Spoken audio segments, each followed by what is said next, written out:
So you know what's a great treat for someone you love? Brownies. I'm going to show you how I make my sourdough vegan chocolate brownies. First, we will need to make a flax egg as a binder. You will use 2 tablespoons of ground flaxseed and 4 tablespoons of water. Mix it up and set it aside to gel up. Then we're going to melt 1/3 of a cup of butter. You could also use solid coconut oil and melt that instead. To the butter, add 3/4 cup of plant milk. I'm using almond milk, but you can use whatever plant milk you prefer. You're going to add 3/4 of a cup of a liquid sweetener. I'm using maple syrup and 1 teaspoon of vanilla extract.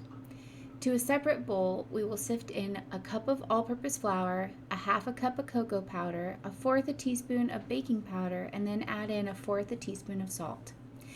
By now, the flax egg should be ready, so add that to your wet mixture. Then, the second most important part of these brownies, the sourdough starter discard. We'll need 1/2 cup. Mix it until well combined.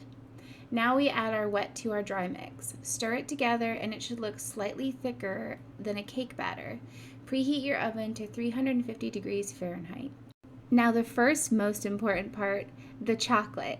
You can use chocolate chips, but I'm using bars that I cut up. You will need about 145 grams of chocolate, but measure with your heart. Add to the batter and fold it in. I recommend using an 8 by 8 inch baking dish for this. I spray with oil to help the parchment paper stick, and I'm using the parchment paper for easy removal. Pour the batter into the pan and try to spread it out evenly. Bake in the oven for about 30 to 35 minutes. You want it to look cooked, but it might still be slightly gooey if you try to poke it and test because of the chocolate. Remove it from the oven and set it on a cooling rack to let it cool completely before cutting it up and serving it with your favorite vegan ice cream.